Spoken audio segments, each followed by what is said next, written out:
ભાવનગરના મહુવામાં યોજાયેલા રવિ કૃષિ મહોત્સવના કાર્યક્રમ દરમિયાન જાહેર મંચ પરથી તાલુકા વિકાસ અધિકારી નિજીબ લપસી અવ્યવસ્થા સર્જનારા લોકોને જનાવર શબ્દથી સંબોધ્યા, જેના કારણે હોબાળો મચ્યો।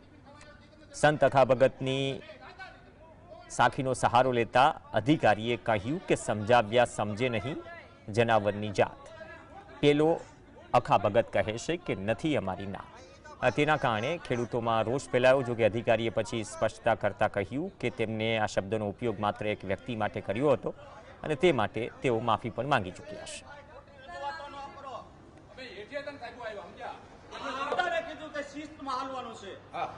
એક ભાઈ છેલ્લી લાઈન માંથી અશિસ્ત રીતે ઉભા થઈ ગયા। મેં કીધું એ ભાઈ 3 વાર કીધું, છતાંય નો આવે। એને શિસ્ત જાળવીને પાછા પોતાની જગ્યાએ નો બેઠા। ત્યારે મેં અખા ભગતની લાઈન કીધી। આ મારો હાથેલો લખેલું નથી કે મારું બોલેલું હું બોલું। સમજાવ્યા સમજેની જનાવરની જાત કહે અખો ભગત આ છે નહીં અમારી નાચ।